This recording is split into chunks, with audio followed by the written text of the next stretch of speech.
Hæ, ég heiti Helgi og ég ætla að rýna fyrir ykkur Mad Max tölvuleik.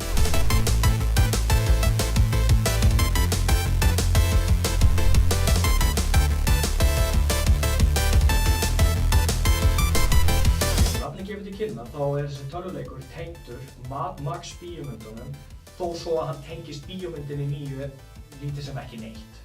Miðað við hvað bíómyndin naut mikla vinsælda þá var alveg skiljanlegt að það hafi verið mikil eftirvænting eftir tölvuleiknum sem fylgdi henni. En hins vegar hafa tölvuleikir sem hafa verið byggðir á bíómyndum ekki notið rosalega mikla velgengni eins og hvernig hefur verið hingað til.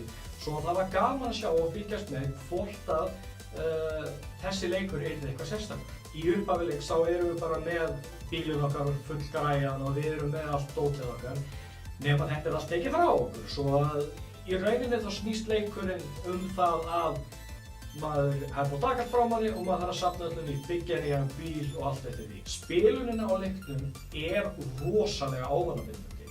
Enda gerir maður lítið neitt annað í upphafi nema að lúta, nema að ræna, nema að finna birgðir, finna vopn.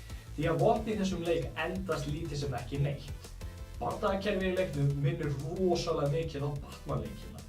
En í rauninni býður ekki rosalega mikið af fjölbreytni þegar það kemur að því að vera að berjast vegna þess að þú ert að hamra á sama takkanum aftur og aftur þangað til þú ferð í eitthvað fury mode þar sem þú gerir meiri skaða og getur framkvæmt svona vissa hæfileika, þú tekir kallana út í einu eða tekir vopnið af þeim og nota gegn þeim og svoleiðis.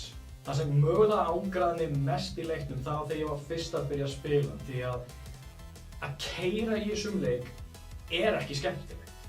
Ég vonaðist eftir því að þetta myndi lagast eftir því sem að maður gerði bílinn sinn betri. Þetta breytist ekki það mikið og í rauninni finnst mér þetta að vera mesti gallinn við leikinn því að þú ert að keyra allan tíma og það er ekki gaman að keyra.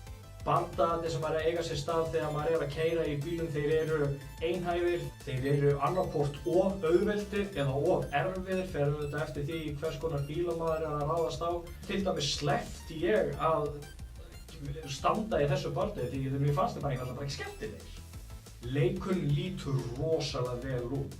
Þó að hann sé kannski ekki sá fallegasti leikur sem er hægt að spila að þá er umhverfið rosalega flott og það er viss stemming í því að þegar maður er kannski að keyra og maður er kannski að gera eitthvað í leiknum og það kemur sandstormur og það fer allt í rugl hjá manni og maður þarf að leita sér að skjóli.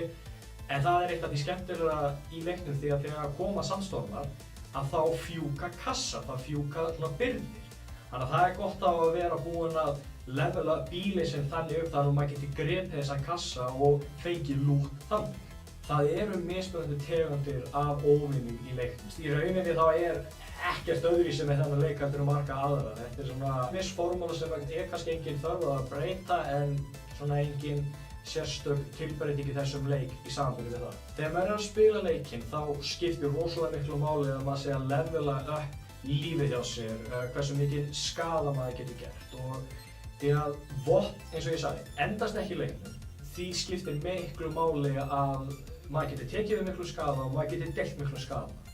Og því mæli ég með ef þú ert að fara að spila leikinn að setja kannski aðeins með metnað í að levela það frekar en bíl og frekar en vopnin eða eitthvað svoleiðis.